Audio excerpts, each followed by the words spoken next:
여러분 반갑습니다. 화창한 5월 11일 저와 여러분에게 하나님의 은혜가 함께하기를 원합니다. 하나님은 하나님을 존중히 여기는 자를 어디에서나 존중히 여기고 있습니다. 특별히 하나님은 요한상서 1장 2절에 우리에게 말씀하고 있습니다. 사랑하는 자여, 내 영혼이 잘된 같이 내가 범사에 잘되고 강건하기를 내가 간구하노라. 우리는 성령님이 임하시면 우리 안에 어떤 변화가 있는지 시리즈로 같이 은혜를 나누고 있습니다. 성령이 임하시면 우리는 능력을 받습니다.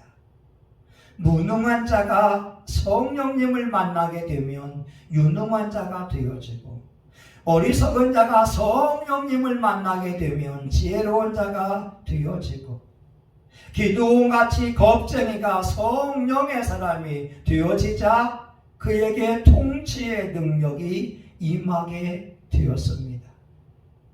또한 로마서 8장에 보게 되면 성령이 임하자 우리에게 있는 죄성을 이길 수 있게 되었습니다. 누구나 다 육신의 정욕이 있고 안목의 정욕, 이생의 자랑이 있습니다. 육체의 욕망은 우리를 죄 가운데에 이끌고 가려고 합니다. 그러나 성령의 능력을 의지할 때 우린 죄의 욕망을, 악한 원수 마귀를 물리칠 수가 있습니다.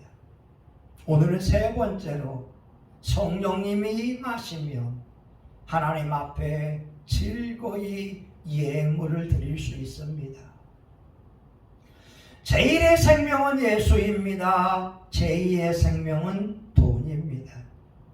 유대인들은 탈무드에서 말하고 있습니다. 돈은 충성스러운 하인이 되기도 하고 잔인한 주인이 되기도 한다. 여러분들은 돈에 대하여서 어떻게 생각을 하고 있습니까? 유대인들처럼 돈을 좋아하는 민족은 없을 것입니다. 왜냐하면 유대인은 나라 없는 민족으로 1800년 이상을 살아왔기 때문에 그렇습니다. 유대인들이 믿고 있는 것은 두 가지입니다. 첫 번째는 하나님입니다. 하나님은 그들을 창조한 분이요, 그들의 삶 속에 높임받기에 합당하신 창조주 하나님이 되어주십니다. 또한 하나님은 그들의 신앙과 삶의 주인이 되고 있습니다. 그래서 디아스포라 유대인들은 어디를 가든지 간에 회당을 세우고 또한 안식일을 지켜왔습니다. 철저하게 온 가족이 안식일을 지키면서 하나님 향한 신앙을 공고히 해왔습니다. 유대인들이 믿고 있는 또 한 가지는 돈이었습니다. 왜냐하면 유대인은 나라가 없었습니다. 그들은 민족적으로도 소수이었습니다. 그들이 돈마저 없다면 많은 사람들에게 멸시와 천대를 받을 수 있다고 생각해 왔기 때문에 그렇습니다. 셰익스피어의 소설이 있습니다. 베니스의 상인이라고 말입니다. 샤일록이라고 하는 인색한 상인이 나오는데 그가 바로 유대인이었습니다. 셰익스피어가 보더라도 유대인은 피 한 방울 나오지 않는 그러한 인색한 사람이었다고 하는 것이죠. 근데 여러분, 지금도 전 세계 경제의 대부분을 유대인들이 잡고 있습니다. 미국 월가를 보세요. 또한 유럽의 경제를 보세요. 유대인들이 잡고 있습니다. 그러면 유대인들이 가지고 있는 경제의 원칙이 있습니다. 첫 번째는 정직하게 돈을 버는 것입니다. 탈무드에서는 말합니다. 하나님 앞에 섰을 때 하나님께서 물어보신다고 하는 겁니다. 내가 땅에서 정직하게 일했느냐? 그래서 올바르게 일하고 사업하는 것은 하나님 앞에 올바르게 사는 것이라고 그들은 믿고 있습니다. 유대인들은 애국심을 가지고 있습니다. 물건을 구입하려고 할 때 동족이 물건을 팔고 있으면 가급적이면 동족의 가게에서 물건을 구입합니다. 동족의 것을 떼어 먹거나 배신하는 것은 큰 범죄로 그들은 여기고 있습니다. 세 번째로 유대인들은 술을 먹지 않습니다. 술은 가족과 함께 집에서 마시는 것으로 인식을 하고 있습니다. 왜냐하면 술은 언제나 사업가를 타락시키고 머리를 어둡게 한다고 믿고 있습니다. 잠언 23장에 보게 되면 술에 대하여 경고하고 있습니다. 재앙이 누게 있느뇨? 근심이 누게 있느뇨? 분쟁이 누게 있느뇨? 원망이 누게 있느뇨? 가다가면 장상이 누게 있느뇨? 붉은 눈이 누게 있느뇨? 술에 잠긴 자에게 있고 혼합한 술을 구하러 다니는 자에게 있느니라.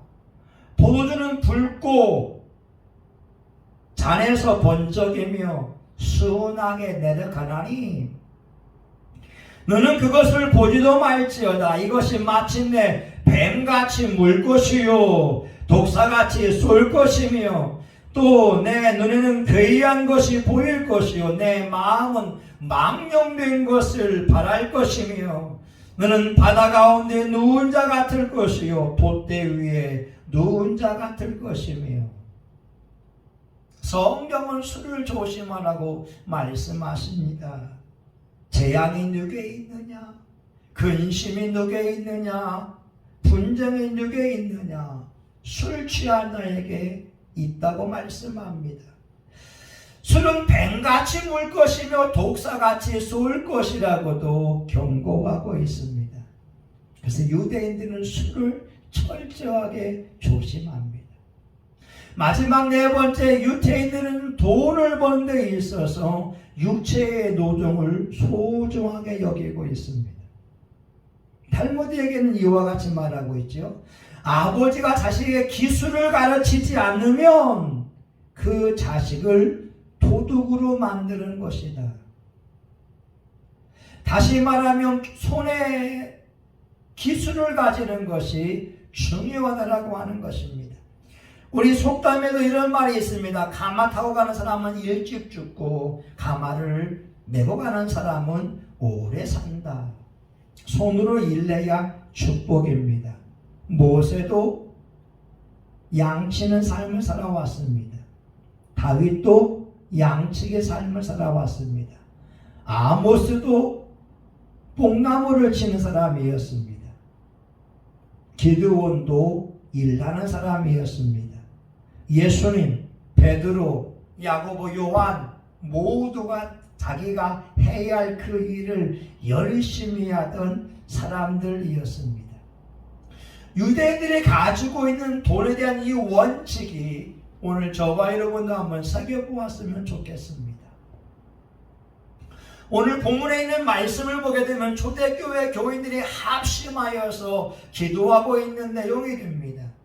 29절에서 30절에 있는 말씀을 볼까요? 주여 이제도 저희의 위협함을 하감하옵시며 또 종들로 하여금 담대히 하나님의 말씀을 전하게 하여 주옵시며 손을 내밀어 병을 낫게 하옵시고 표적과 기사가 거룩한 종 예수의 이름으로 이루어지게 하옵소서. 교회 공동체가 위기를 만났습니다. 바리새인들과 서기관들은 예수님을 따르는 무리들을 좋게 여기지 않았습니다. 그런데 초대교회는 기도함으로 위기를 돌파하고 있습니다. 그들이 필기를 다할 때에 모인 곳이 진동하면서 성령의 충만함을 입게 되었고, 하나님의 말씀을 증거하고 예수의 이름으로 병을 고치며 표적과 기사가 일어나게 되었습니다. 여러분, 지금 한국교회가 코로나로 인하여서 많이 침체가 되었습니다. 10,000개 이상의 교회가 문을 닫게 되었습니다. 여러분, 어떻게 이 위기를 극복하려고 합니까? 초대교회 공동체는 모여서 기도했습니다.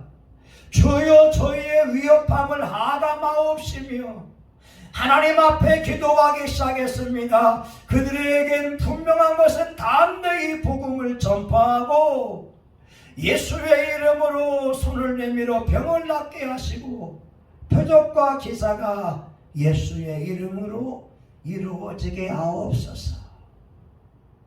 이들이 기도할 때에 성령의 충만함을 입었습니다. 지금 한국교회의 위기지만 우리가 모여서 기도한다면, 하나님의 성령의 충만함을 입는다면, 거룩한 종 예수의 이름에 복음을 전파한다면, 예수의 이름으로 병을 치유한다면, 표적과 기사가 예수의 이름으로 나타난다면, 지금도 한국교회에는 부흥의 역사가 이루어질 줄 믿습니다. 이런 말이 있잖아요.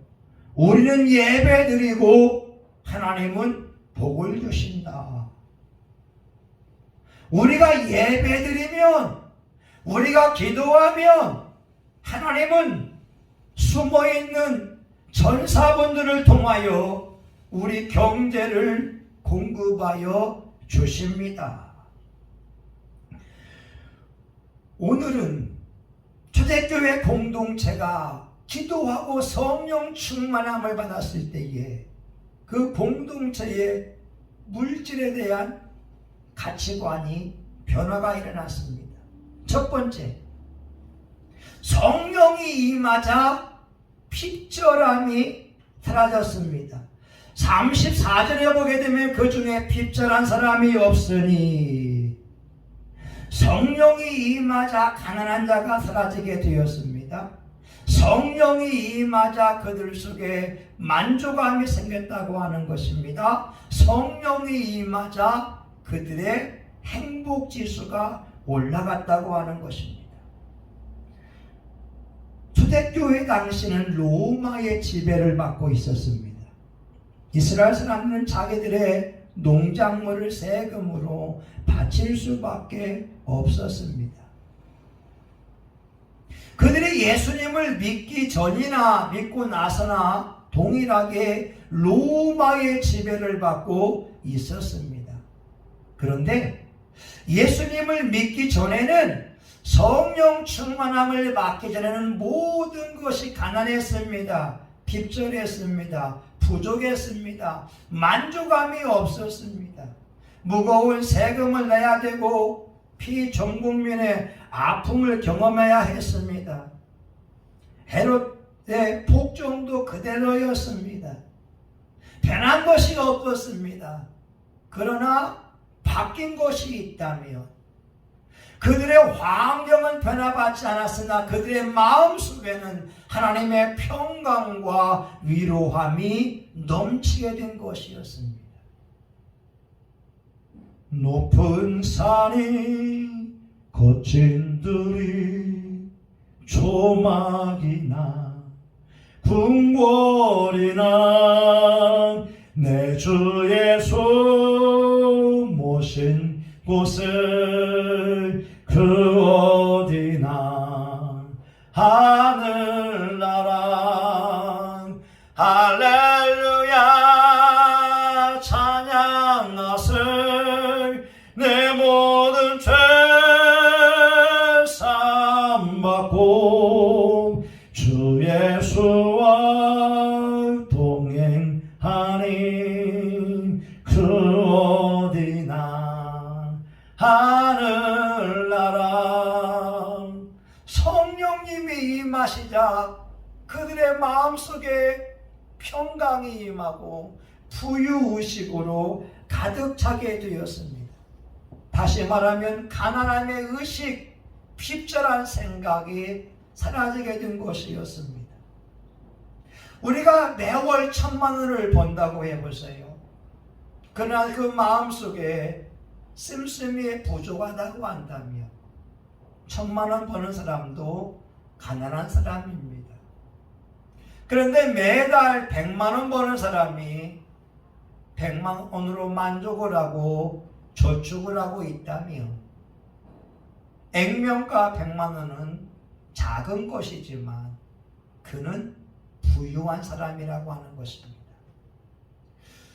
부자가 되기 위해서는 부자 의식을 가지라고 하는 말이 있습니다. 나는 부유하다. 나는 부자다. 하나님이 부자니 나 또한 부자다. 나는 결핍하지 않다. 이런 마음을 먹을수록 그 마음에 평강이 임하고 얼굴에 기쁨이 가득하게 되는 것입니다. 그러나 결핍 의식을 가지고 있으면, 가난하다고 하는 마음을 가지고 있으면 그는 결코 부유한 자의 삶을 살아갈 수가 없습니다. 사도 바울은 이렇게 말하지요. 비천에 처할 줄도 알고 풍부에 처할 줄도 알아. 어떠한 형편에든지 자족하기를 배웠노라. 성령이 임하시면 부유의식이 가득하게 됩니다. 성령이 임하시면 결핍함이 없습니다. 여러분, 다윗 왕이 노래하잖아요. 여호와는 나의 목자시니 내가 부족함이 없으리로다. 목동인데 왜 부족하지 않겠어요? 그러나 하나님으로 가득 채워질 때, 성령으로 채워질 때 그는 하나님 외에 그 무엇도 필요하지 않은 것이었습니다. 오늘 여러분이 가난하게 살고 있다면 여러분에게 성령님이 임하시기 원합니다. 여러분의 삶에 만족함이 없다면 성령의 충만함 받기를 예수의 이름으로 축원합니다. 주님이 함께 하시면 우린 부족하지 않습니다. 전능하신 하나님께서 금도 하나님의 것이요 은도 하나님의 것이요 모든 것이 하나님의 것이라고 말씀하고 있기 때문에 그렇습니다. 성령이 임하시면 우리 생각이 바뀝니다. 두 번째는 물욕이 사라지게 됐습니다. 32절입니다. 믿는 무리가 한 마음과 한 뜻이 되어 모든 물건을 서로 동용하고 제 재물을 조금도 제 것이라 하는 이가 하나도 없더라. 사람들은 축적하려고 합니다. 자기 것을 더욱더 모으려고 합니다. 새로운 제품을 구입하려고 합니다. 그리고 자기와 자기 가족만 쓰려고 합니다. 그런데 초대교회 공동체에서는 서로 물건을 통용하고 서로 나누어 쓰고 있다고 하는 겁니다.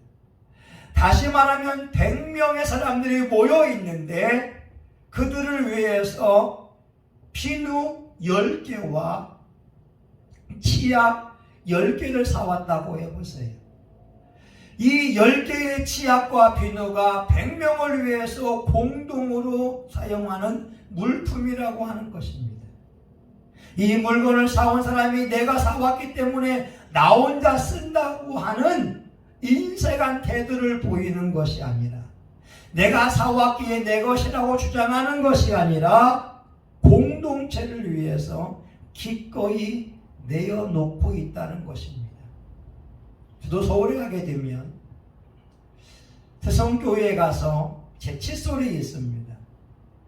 칫솔은 제 거지요. 남과 같이 쓰지는 않습니다.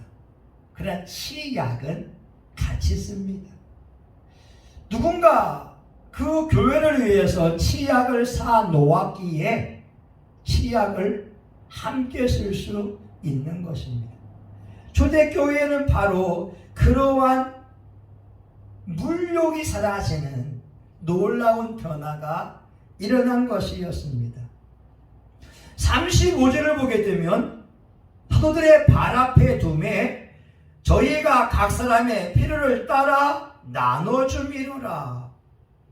많은 사람들이 자기의 밭이나 자기의 논을 팔아서 사도들에게 돈을 가져옵니다. 그러면 사도분들은 공동체를 위해서 필요한 물건을 살 뿐만 아니라 각 사람의 필요에 따라서 그 돈을 나누어 주었다라고 하는 거죠. 여기서 중요한 것이 필요에 따라서 나누어 주었다. 우리 자본주의 사회는 능력에 따라서 월급이 다릅니다.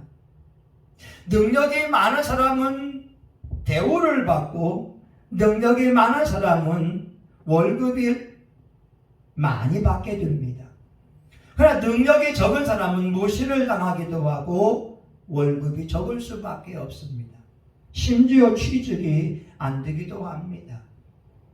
그런데 성경적인 경제의 원리는 돈 있는 사람이 자기의 돈을 가져다가 가난한 사람의 필요를 채워주고 있는 것입니다. 공산주의의 경제 원리는 가진 자의 물건을 빼앗아서 없는 자의 필요를 채워주는 것입니다.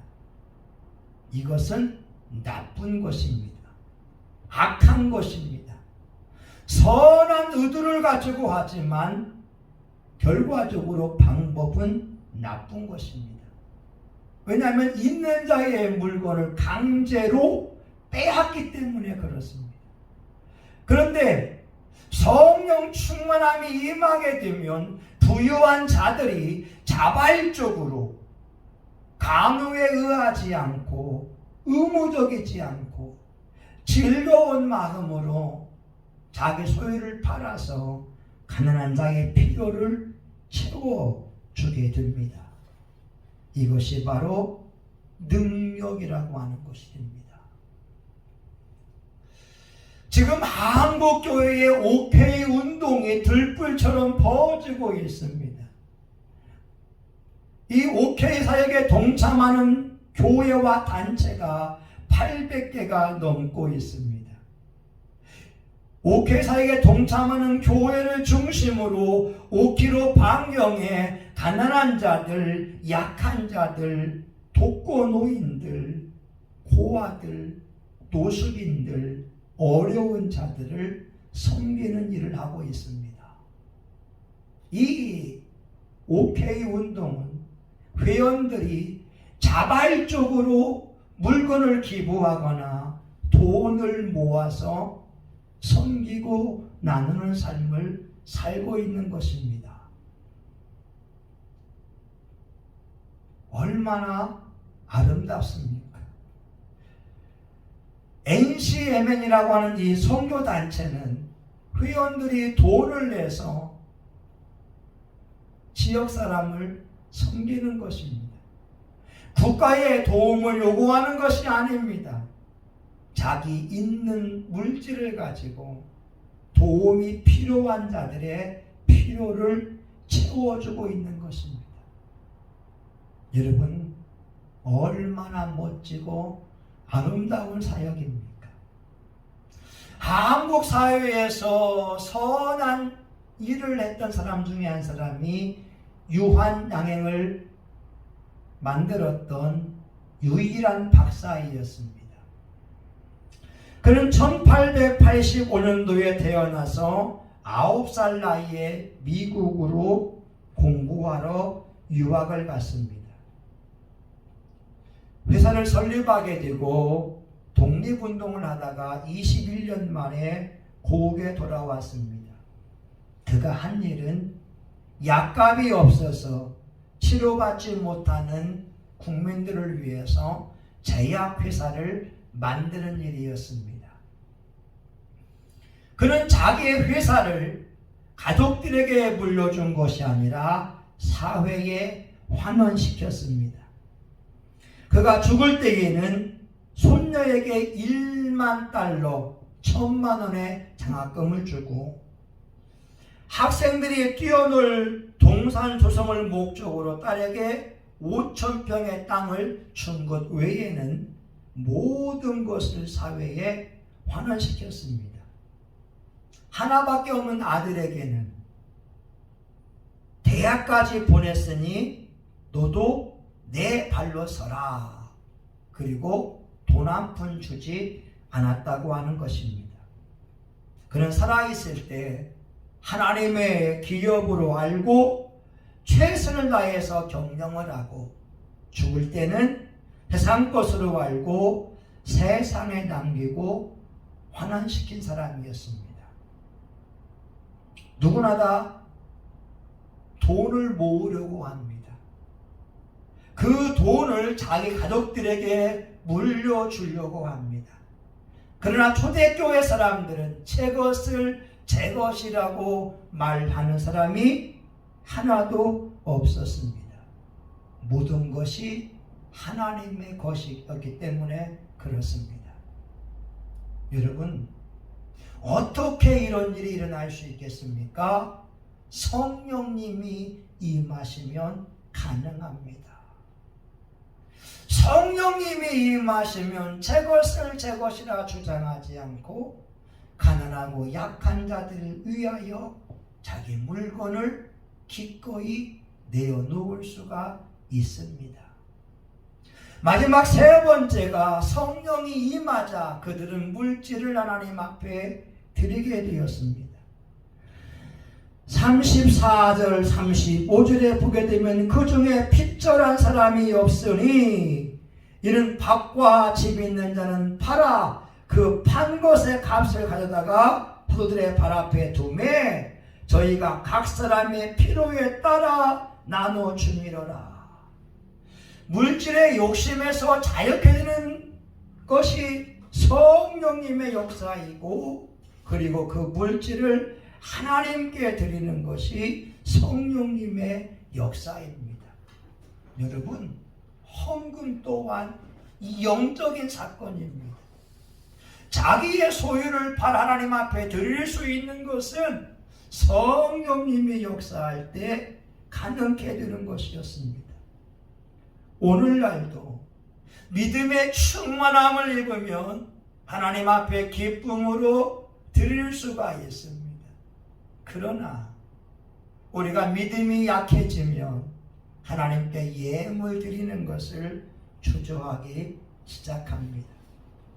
세상에서 가장 돈을 멋지게 쓰는 사람은 하나님을 위하여 돈을 쓰는 사람입니다.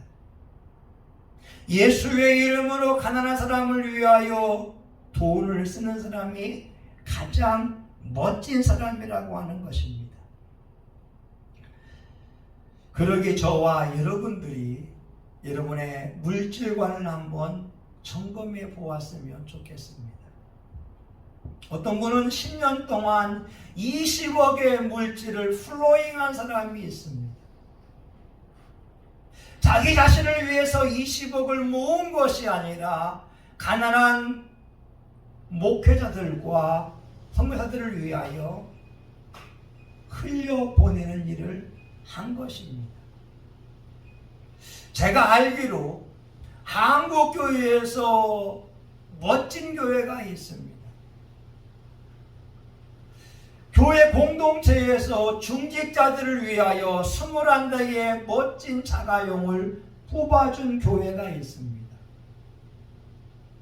진주 초대교회가 됩니다. 이 교회를 담임하는 목사님은 횟집을 경영하다가 신학을 하고 목회자가 된 분입니다. 이분이 이런 얘기를 합니다. 교회를 처음 나왔을 때 예수님을 잘 믿는 오래된 사람의 헌금 생활을 보았다고 합니다. 헌금함이 돌아갈 때에 그분은 헌금을 하는 것처럼 보였지만 헌금을 드리지 않더랍니다. 근데 본인은 횟집을 경영하면서 철저하게 11조 예물을 드리고 감사와 선교 예물을 드리기 시작했습니다. 하나님께서 그 윗집에 엄청나게 물질을 부어주는데 밤새도록 돈을 세도 셀 수 없을 정도까지 오죽했으면 담임 목사님이 이렇게 말하더랍니다. 이 집사 복 그만 받아. 이 집사 복 그만 받아. 이들 부부는 이렇게 기도했다고도 하지요. 하나님 이제 복 그만 주세요. 돈 세다가 돈에 깔려 죽겠습니다. 여러분 돈 좋아하시죠? 여러분 돈 벌고 싶으시지요? 그런데 부유케는 하나님의 놀라운 경제 원칙이 있습니다. 하나님 앞에 즐거이 예물 드릴 때 그 예물 가지고 가난하고 어려운 이웃들을 섬기고 나아갈 때 하나님은 반드시 그에게 물질의 축복을 준다고 약속하고 계십니다. 여러분 멋지지 않으세요? 초대교회 공동체가 밭을 팔았습니다. 그리고 사도분들에게 그 돈을 가지고 와서 사도분들은 각 사람의 필요에 따라서 나누어 주었다고 하는 것입니다. 많은 목사님들은 이런 말 합니다. 11조를 아껴서 부자가 된 사람을 못 보았고 11조 하다가 망한 사람을 보지 못했다. 오늘 저와 여러분 성령이 임하시게 되면 물질에 대한 우리의 생각이 변화받습니다. 오늘 초대교회와 같이 서로 교회 공동체가 각 사람의 필요를 채워주는 하나님의 영광을 드높이는 복된 공동체가 될 수 있기를 예수의 이름으로 축원합니다. 아멘. 하나님 초대교회 공동체의 아름다운 모습을 보게 됩니다. 이들이 위기 앞에 기도합니다. 성령의 충만함을 받습니다. 자기의 소유를 팔고 제 것이라고 주장하지 않습니다. 공동체 아래 가져오고 공동체는 각 사람의 필요를 채워주고 있습니다. 하나님 한국교회도 우리 성신교회도 이와 같이 말씀대로 서로의 필요를 채워줄 수 있도록 은총을 베풀어 주시옵시고 OK 사역에 즐거운 마음으로 동참하게 하여 주시옵소서. OK 사역이 번창할 수 있기를 원합니다. 예수님의 이름으로 기도합니다. 아멘. 이제는 교회의 머리가 되시는 예수 그리스도의 은혜와 하나님 아버지의 크신 사랑과 성령님의 감동과 마음으로 축복하심이 성신교회 교우들 모리 위에 성신교회와 한국교회 전세계 열방 위에 이제로부터 영원히 함께하기를 간절히 축원하옵나이다. 아멘.